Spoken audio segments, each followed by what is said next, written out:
उपस्थित असणारे गायनाचार्य, PT master, मृदंगाचार्य, सिस्टीमवाले दादा, विनिकरिताई सर्वांना आपण नमस्कार करूया आणि शिबिराला सुरुवात करूया. विठ्ठल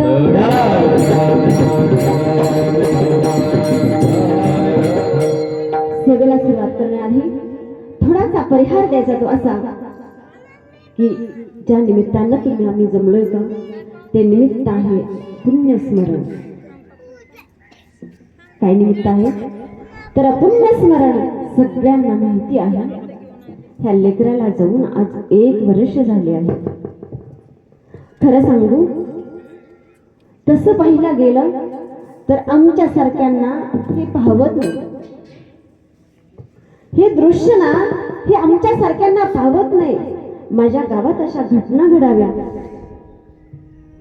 बाकीकडे कीर्तनाला जाताना उत्साह असतो, परंतु आज थाटामाटानं लग्न करायच्या वयात त्या लेकराचं जाणं हे शोभत नाही हो. मग जाण्याचं कारण कोणतंही असू द्यावं.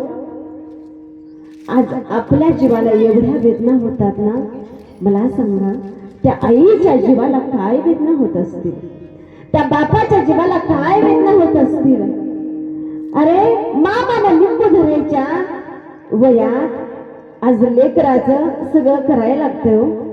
आज मामीनं नवीन साडी घालून मिरवण्याच्या वयात आत्तीनं आज माझ्या लेकराच्या लग्नामध्ये मिरवण्याच्या वयात ह्या आत्याच्या डोळ्याला सकाळपासून पाणी. आज सगळे नातेवाईक जमलेत का ते सगळे आज ह्या रोहित दादाला शेवटचा निरोप देण्याकरता जाईल. कोणाला वाटतं आपलं लेकरू ऐन तारुण्यात जावं, कोणाला वाटतं की लेकराचं शेवटचं गोड जेवण एवढ्या लवकर व्हावं.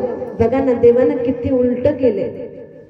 अव हे सगळं लेकरानं करायचं होतं. आई वडिलांचं शेवटचं गोड जेवण हे लेकरानं करायचं होतं, परंतु आज काय काळा दिवस या मोठ्या परिवारावरती आला आणि हो त्याचं नव्हतं झालं.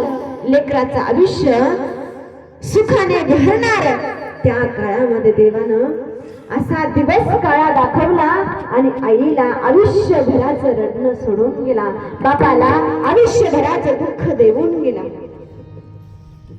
जाण्याचं वय नाही हा असणारा जाऊन ह्या दादाला 1 वर्ष पूर्ण होते. त्याचं नाव आहे कैलासवासी रोहित नामदेव मोठे. त्यांचे पिताश्री आहेत नामदेव जगन्नाथ मोठे, आई आहेत सविता नामदेव मोठे आणि त्याचा भाव आहे विजय नामदेव मोठे. आजीनं अंगा खांद्यावर खेळलं, आजीनं लहानाचं मोठं केलं. अहो त्याला काटा टोचला तर ह्या आजीनं रात्रभर जागावं आणि त्या आजीला अचानक सोडून जावं. या आजीच्या वेदना आल्यानंतर मी पाहिल्या.